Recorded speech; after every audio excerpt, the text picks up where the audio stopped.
Hi, I'm Erica Jade.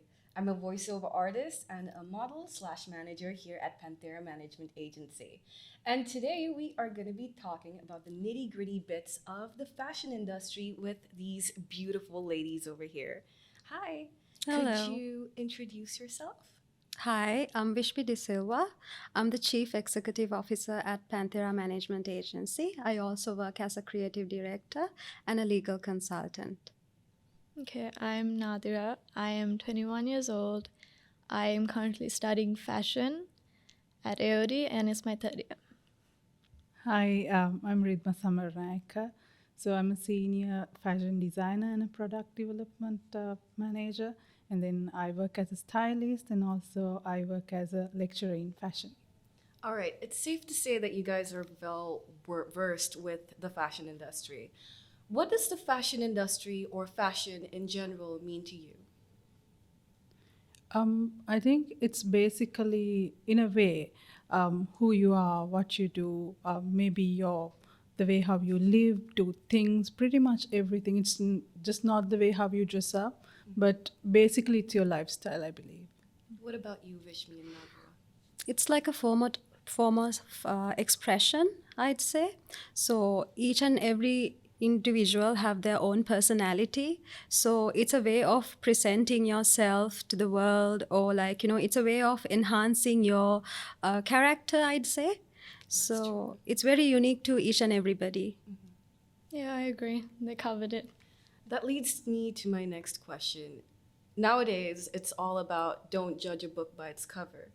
Do you believe that fashion, our fashion sense, or someone's fashion sense, gets judged in more like a negative or positive way? Or do you believe that it does not really matter how you dress or your fashion taste? I mean, it completely depends on the situation, I'd say. If you are in a professional setting or an environment, if you are coming from a culture where you are supposed to dress in a certain manner, say for an instance, if you are in a corporate setting, then you are supposed to dress up accordingly. But other than that, I don't think it's fair to judge someone like by the cover, like you said, because at the end of the day, it's their personal, style and preference. We are all like entitled to like our opinion, as long as we don't hurt anyone's feelings or make anyone uncomfortable. So we live in a country where culture is plays a huge role, so the judgment is already there. But I'd say, like in a corporate setting or like an environment where you work, there's a work culture, so you have to adhere to a dress code. But other than that, it's the a person's freedom of choice, to pick and choose whatever the outfit they like, as long as they don't make others uncomfortable, or as like I said, they should dress to the occasion, I'd say. Yes, yeah, Yeah. I agree. And Ridma and Nadira, do you believe in the same notion that Vishmi suggested right now? Because I know that you are a student and you are a senior in the fashion industry as well. What's your take on this? So I agree with her for most of the point. And also, like she said, we are in a situation or a country where you get judged a lot. But then I would say, because of the boom of the e-commerce or social media, the younger generations they're well aware. They don't judge, I believe, but still you have like the elder ones, or maybe it can be outside of Colombo, like maybe rural area. Of course, they get judged by the way how they dress up and all. But basically, I would say like you should be having that confidence to wear what you want. But like she said, you need to understand where you're going and the people around and all. Yeah. Nadira, and for you, you're coming from a uni setting, I believe. How is it like over there? I mean, personally, I think it's human to judge people. Like, even if you say you're not going to really judge them, your brain is going to judge them anyway, right? So, going to fashion school, everyone dresses up all the time. Yes. So, you're constantly judged.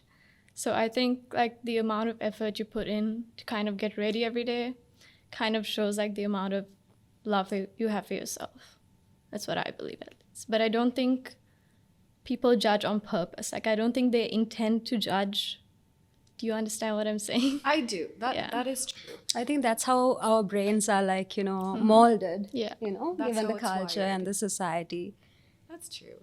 Do you believe that there is a default set of fashion that, a set of style that you should attend to, like a set of fashion that you should that never grows old, basically, a set fashion sense that never grows old? Do you believe that there is a fashion sense that never grows old?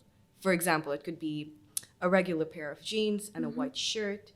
What are your thoughts on that? Do you believe that there is a fashion sense that does not grow old? Definitely. Yes. Yeah, definitely. What would it be? Yeah, like if you think about the little black dress, every girl has Yes. It just was like on top of one- my head. I Yeah, was just like- one. Everybody has at least one dress. So Yeah. that's like a classic, never Yeah. goes wrong. And Yeah. for any occasion you can wear. And then I would always believe like a good pair of denim jeans and a Yes. white White shirt, shirt. white tee. Those are the classics. Since there's no guys around, what about the guys? What do you think that they I should? think guys should not wear skinny jeans. Yes, please. That's so outdated. Okay, take notes, guys. Take notes. All right, and now leading to my next question: do you think there's a fashion sense that should never come back? A trend, maybe? It's not never, but then I think the all transparent or like completely mesh dresses, personally, I mean, sometimes of course you might be having the perfect body, but sometimes it doesn't look nice to me. Maybe it could be my personal thought, but it's one thing I believe. Yeah, That's true. Yeah, and then for guys, like what you had in the hip hop culture, this low rise, Oh, yeah. oh my god, it's just like your almost your undies out and it's like too low. Yeah, those are the things I believe. Pretty much your butt cracks. Yes, yes. What about you guys? I actually love low-rise clothing, like and mesh clothing. Like, I love it. entitled to your opinion. It's okay. It's fine. What do you think should never return back? I into feel the like fashion industry? like skin tight outfits, it doesn't work for everybody, because I've seen guys maybe with like a little bit of tummy, they would wear like skin tight t-shirts and like skin tight fits. It doesn't really elevate yourself as a person, and also it doesn't carry anything it's not pleasing to the eyes, and it makes others also kind of uncomfortable.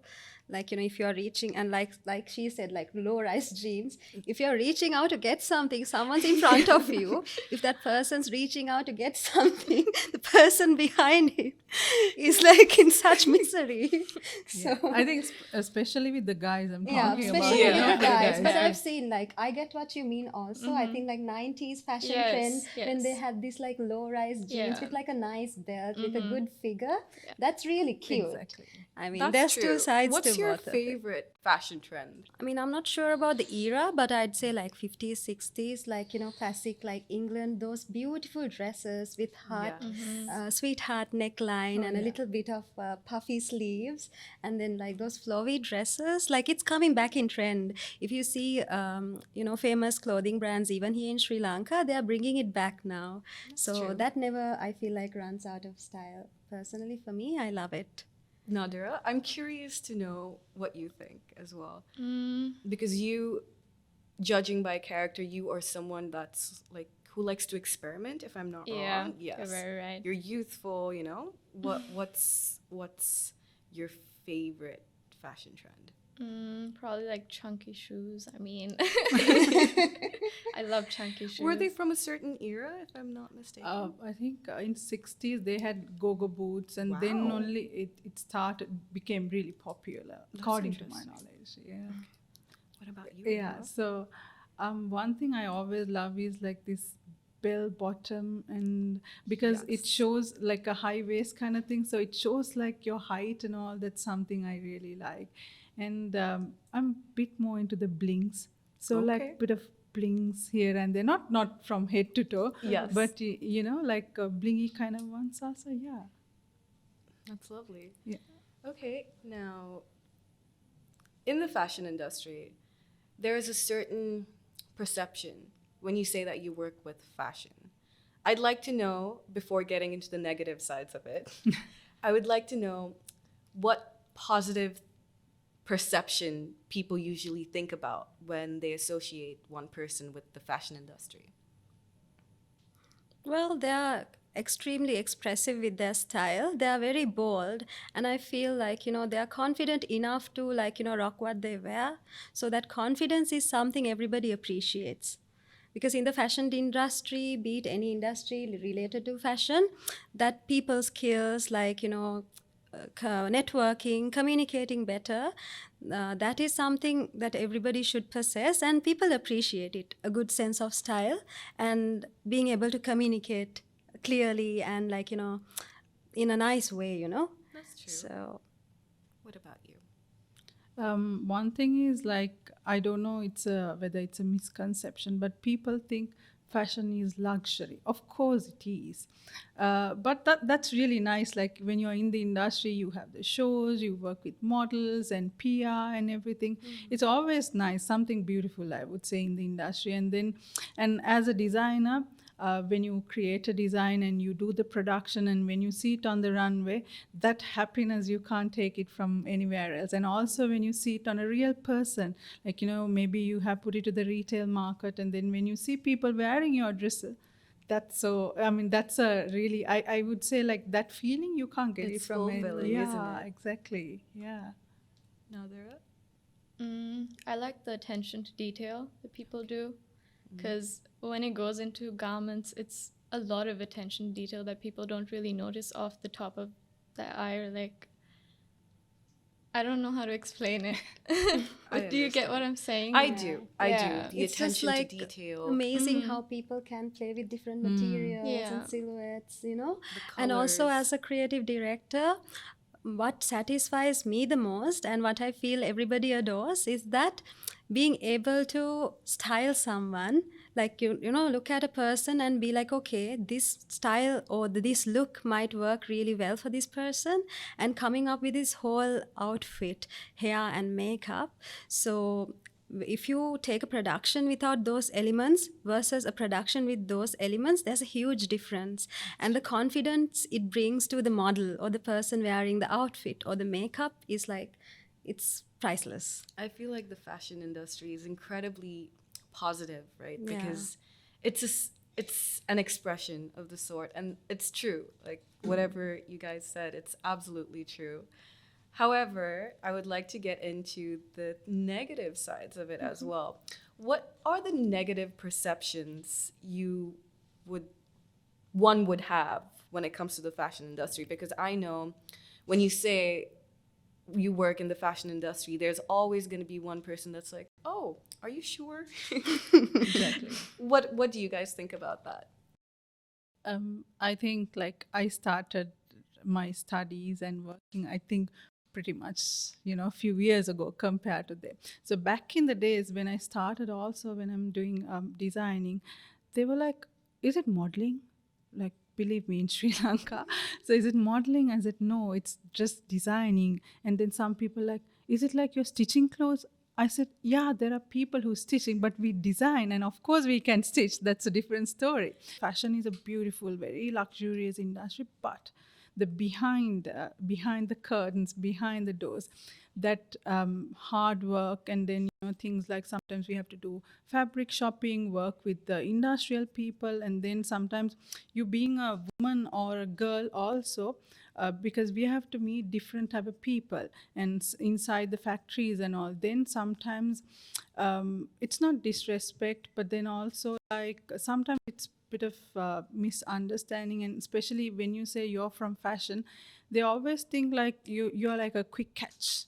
And then and they think like it's all about you going for parties and maybe drugs, and they just judge you just like that when you use the word like fashion itself. Yeah.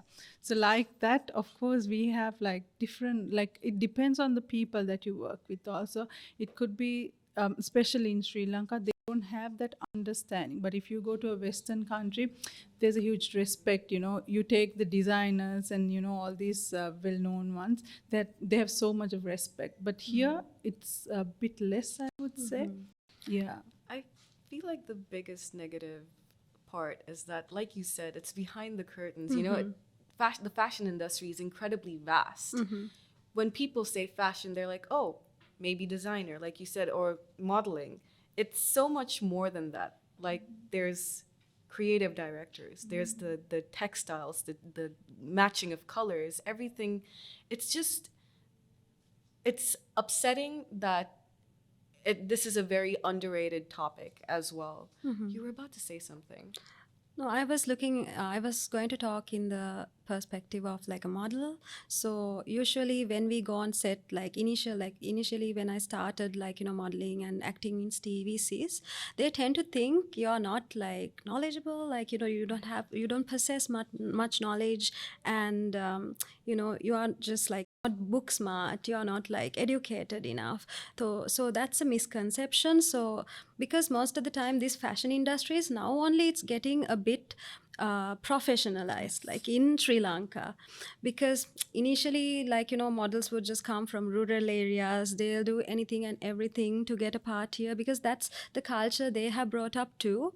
It's a bit of an uncomfortable topic to even talk about because I've heard so many horror stories of girls coming from these like rural areas trying to get a place in the fashion industry, and they might go there are instances that they'd go like terribly wrong. It's the way that pretty much like some of the creatives or directors or like people in power treat them. So because of there's a way that certain people look at models and people related to fashion industry, they think, okay, it's just the looks, but inside it's just empty. That's how they perceive it. That's true. Yeah. I would like to add a little bit because I have been working with models like for years, and I have so much of respect towards them. But then, like she said, especially the models, they judge a lot when you call yourself a model even. But then it's not like there are so many people who's coming from different backgrounds, like, I've met like doctors and lawyers and, from the corporate sectors who have become models, who's doing modeling as a part-time hustle or whatever. But they think, and also they think like when they look beautiful with a nice body, and you can, hunt them easily.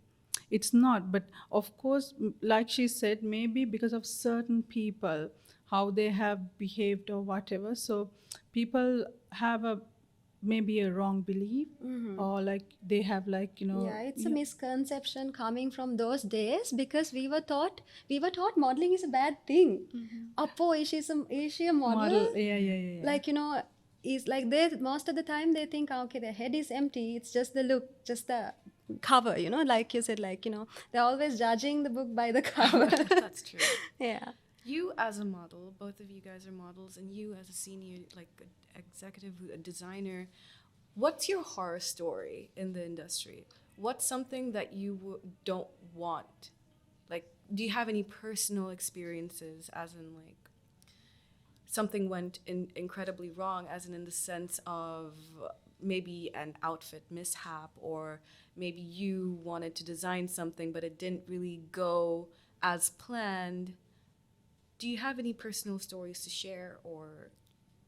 I would say I used to work in the garment industry full time, and I've worked with different type of garment factories where they do the production in the mass scale. So sometimes, because like if you're young, even you have these senior managers and all, and when we are girls, and they don't like to listen to us when we say, okay, this color goes with this, so I want this button or whatever. They don't respect you. That's there, no matter what you say. Like, I would say, like, in this industry there are so many people who do quite a lot of things to appreciate what women they're doing for this country. But also, like, there are stories like that, even, when you're young or you're a girl, they don't want to listen to you. So likewise, yeah. I've kind of had situations where I've gone for auditions or where clients are kind of, they don't know where to draw the line between friendship and like client. So I've just had those kind of situations, but nothing crazy. Okay. All right, that's good. Do you have any tips for the fashion industry? As in, if you want to, begin, like step foot in the fashion industry? I would say like fashion, like I said, for me, it's like everything about you. But I would say you might be having your own style, we all have. But I would say you need to keep up with the trends, what's happening, like not inside Sri Lanka, but also outside, because only you know what's happening. Even you don't really have to follow, but I believe you need to have that knowledge to sustain in the industry. Yeah. I feel like fashion is all about trial. Have you had any mishaps in that sense? For example, you're a creative director, right? Let's say you got everything planned out and the execution of it was not really what you had in mind. Touch wood, not so. Touch wood, touch wood. Somebody touch wood. Amazing. How Not do you so how do far. you make sure that you're that pinpoint at your work? Because So if you're talking about a mishap, I'll tell you how I recovered from a mishap. Okay. So I pretty much did a video for Flying Dust Festival. This was a promotional video, and our model Maylin was the model who took part in it, and I had to pretty much come up with her outfit within like 2 days. And I went like, as you know, I'm not a fashion designer, but I love to like, design and like, style. So that's like a hobby for me. So I went I went and got some sheer material, and I got it to like gave the tailor to stitch, but she did a terrible job. And then when we did the fit on, I didn't know how to recover from it. So what I did was I pretty much went and sourced another like material, and I pretty much got the sketch or The pattern. the pattern. She actually drew it for me, so That's she was a lovely. lifesaver there. And I got it stitched, and I kind of like covered the whole outfit with it. I twisted it like around the legs, and I was able to create something different, but it came out nicer than we thought. That's Thanks lovely. to you. So I would say this is like a very common thing, because I work with students also. So we plan everything for months and all, especially when it's come to the degree level, the final few months and all. So you plan everything, but the last minute everything goes wrong. That could happen. Now, one thing, if I give you an example, think about batik. So it's about how your dye recipes and things like that you might have mastered it, but then last minute it might go wrong.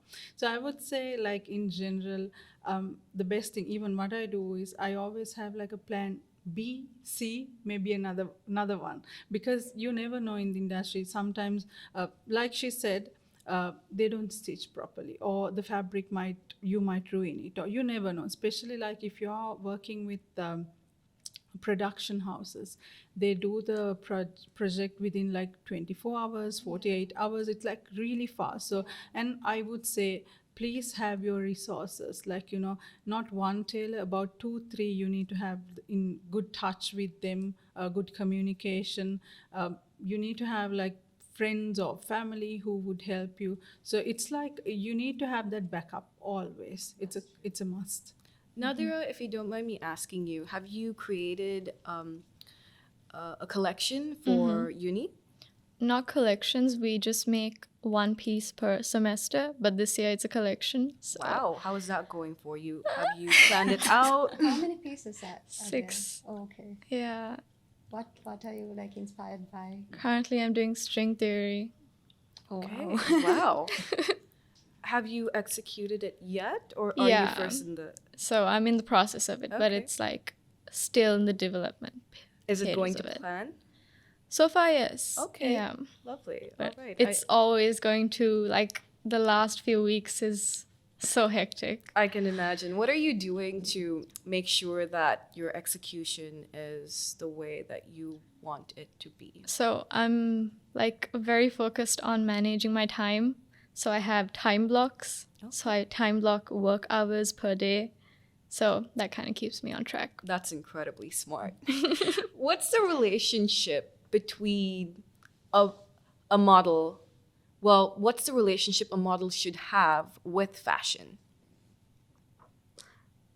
Because I feel like we've come across models where they don't want to try different fashion trends. And some of them, they only want to do the specific fashion trend. do you feel like it's valid where they're coming from? Or do you feel like they should take a different look in the fashion industry? I'd say most, like when you take a model, it's not just fashion industry that they're engaged in, but it's like a huge part. Say they might go for product photography, jewelries, like in terms of products. So and then lifestyle shoots. So there are different varieties of like avenues for a model, but obviously like the fashion is the biggest part of it. So say some models, they have so much insecurity, so that's why they don't want to resort to those styles. But say this is a conservative country, so most of the models, Sri Lankan models, they are very inclined to wear swimwear, lingerie and everything, so we have to respect that. But other than that, there have been instances where some models would go on set and say, oh, I don't like this hairstyle, I don't want to wear this fit. But your main, like you being a model is pretty much showing a silhouette or an outfit of a brand, like pretty much representing a brand, so you can't be too picky. So to answer your question, the relationship with the model and like fashion, it should be quite strong, and they should be able to like try experiment with different styles. It's always good to have a personal style and personal preference, but you can't be too picky when it comes to doing a shoot for another brand or a client. So yeah, they should be versatile. There's not a lot of people who are willing to experiment with fashion. And it's true that a model and fashion in general should be connected, intertwined in a way. But do you have any different thoughts or anything you would like to add to what Vishmi said? It's more like, in general, even we say like models are like the human hangers.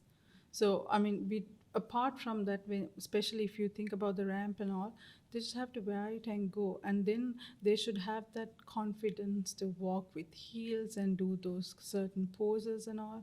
It's just a practice, and then your mindset. It's just not you're not just doing a walk. So apart from that, there's so much into that, I would say. So they should work with the designers, the design, like she said, it's always a teamwork, I yeah, believe. pretty much conveying the whole idea that the designer has for her collection. Yeah. So pretty much representing the depth and soul behind the collection. So they should be able to convey it. Like some models, like some designers would love the model to have like a stern face, like very minimal makeup, and then just give the whole focus on the collection or the outfit that she's wearing. At the same time, some designers would want to convey some expressions and carry a sense of personality, because that's what's entwined in their collection too. That's true. So they have to be flexible. Very much. Yeah. Since we're in the topic of styling, could you tell me the power of styling? Could you give me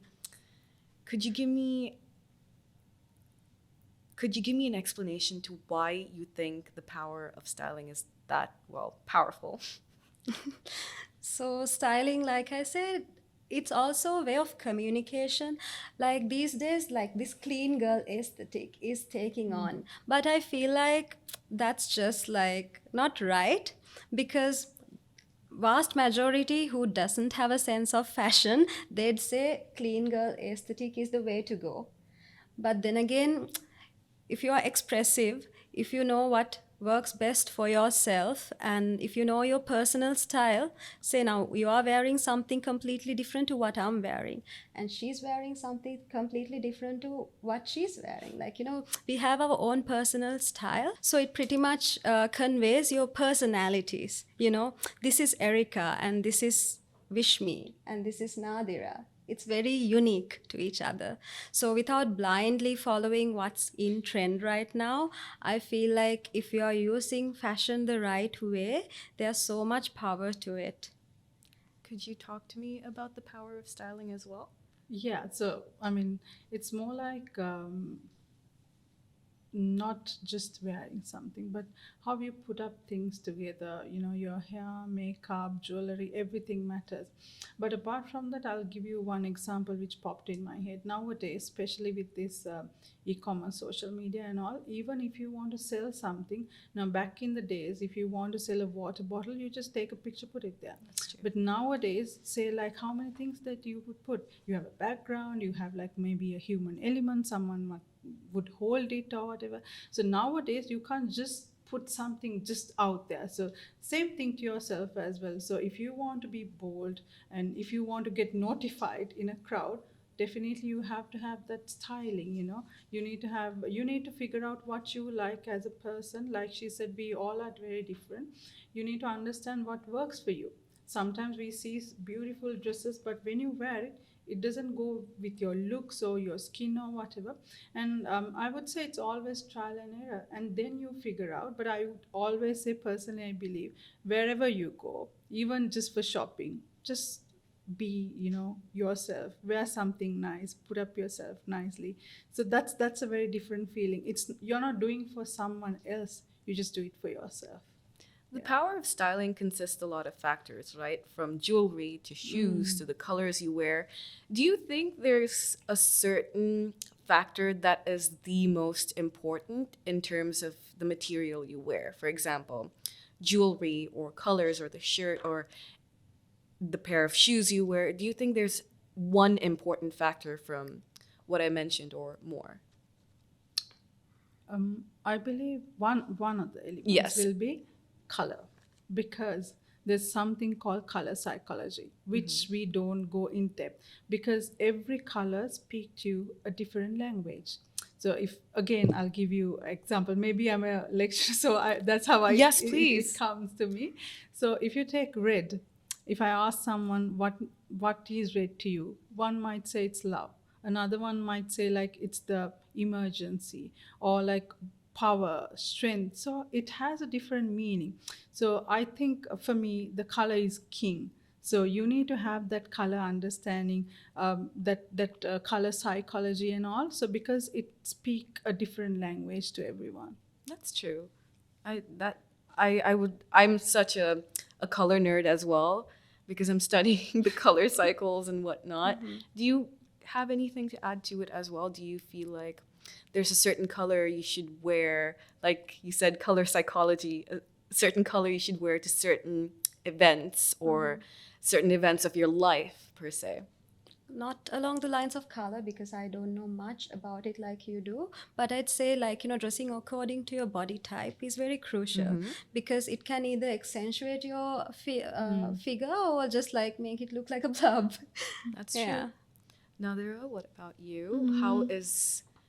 How does color play in your sense of fashion? I feel like color kind of represents like the mood you're in.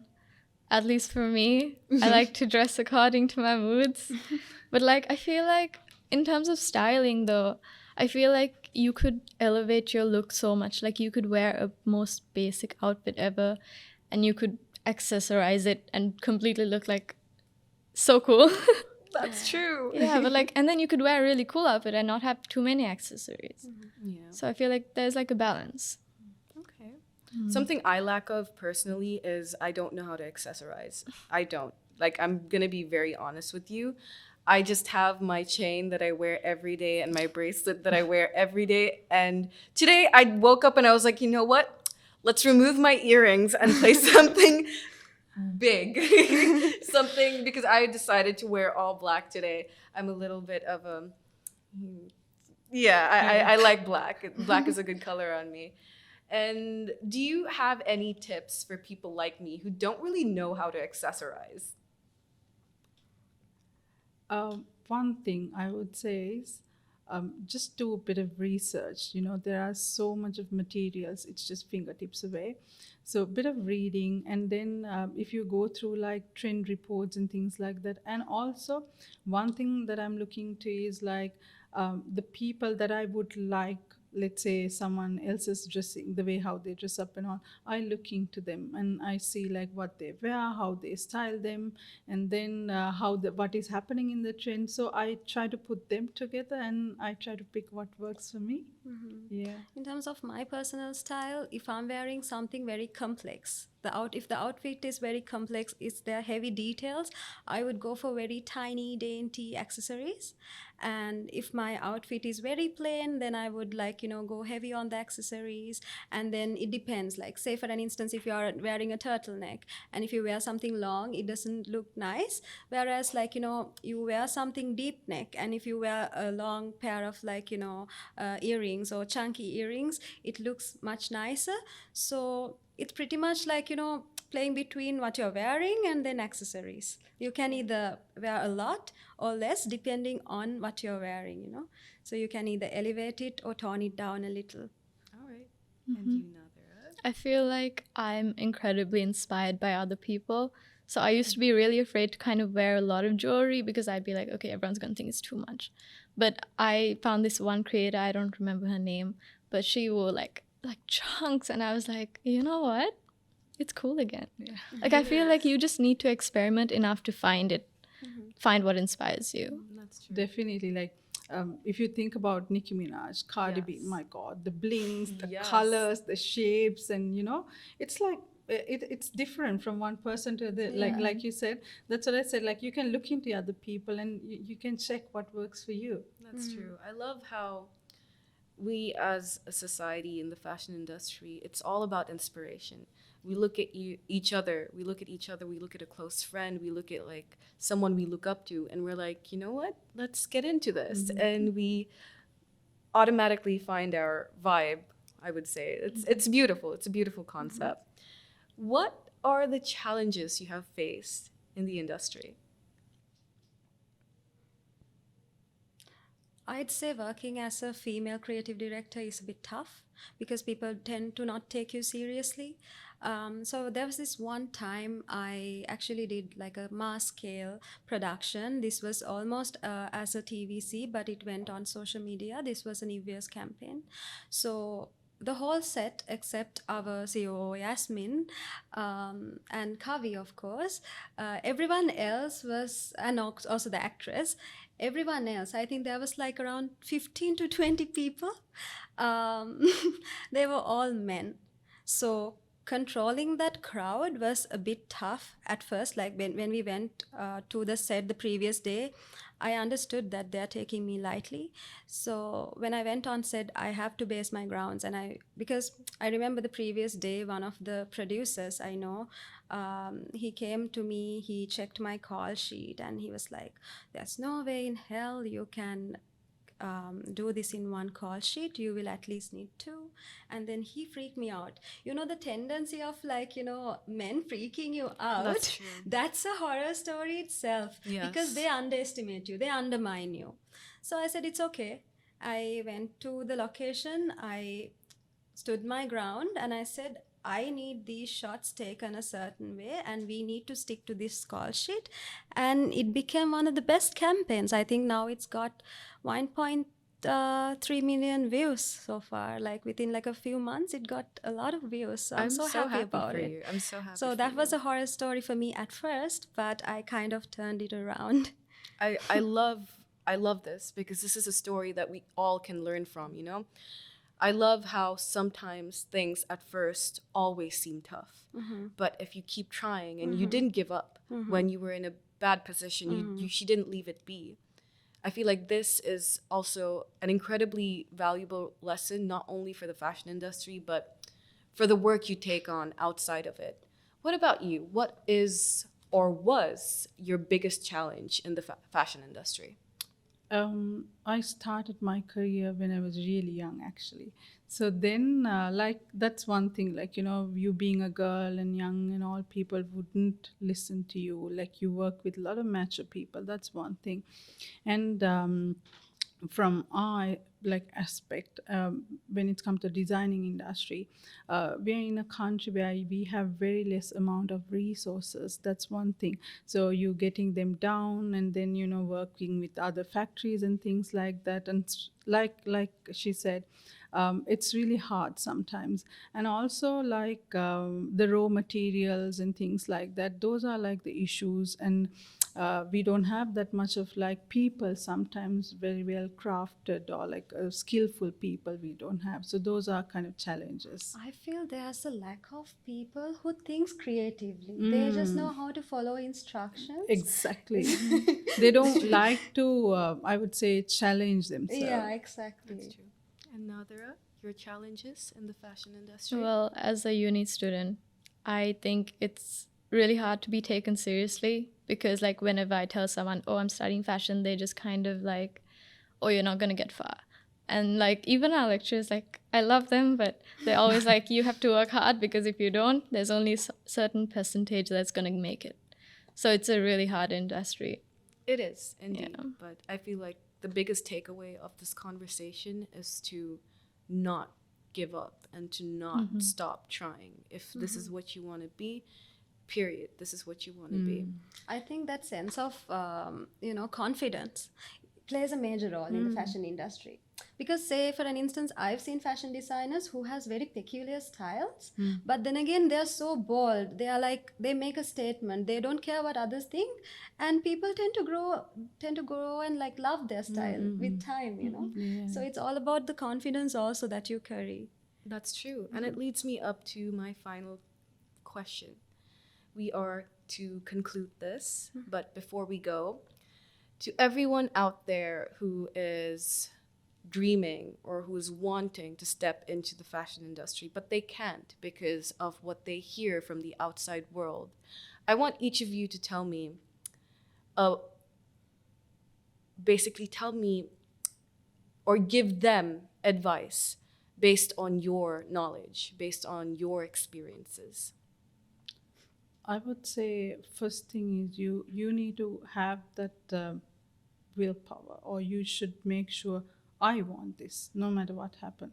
So, and then of course there will be so many heartbreaks. There will be like disagreements. There will be like failures many times. You'll be having a lot of nights, sleepless nights if you are in uni and or even in the industry. Stress is there, but it's beautiful. So you need to understand it's hard, and it's just how you push yourself. And then be confident and love what you do. And also, I would say there's no one else. You look into yourself and challenge yourself, and then it'll drive you to get what you want to do in your life. Thank you. I'd say don't imitate, but inspire yourself. Don't blindly follow whatever someone else is doing, but it's okay to get inspiration, but don't try to imitate. Be your own brand. That's my advice. Nadira? I would say romanticize it because there's a lot of people in the industry who kind of like dread it, but there's so many people wishing they were in this industry. So I'd say romanticize it. All right. Thank you, ladies, so much. It was a pleasure to talk to you and get to know you better as well. Thank you. Erica. Thank you. I hope you enjoyed this video. We got into the nitty-bitty grits of the industry, the fashion industry, and I hope this inspired you as well. We are coming back with more videos, so if you would like to comment on what video you would like to see next, the comment section is there. And also, don't forget to like and subscribe and share. Thank you.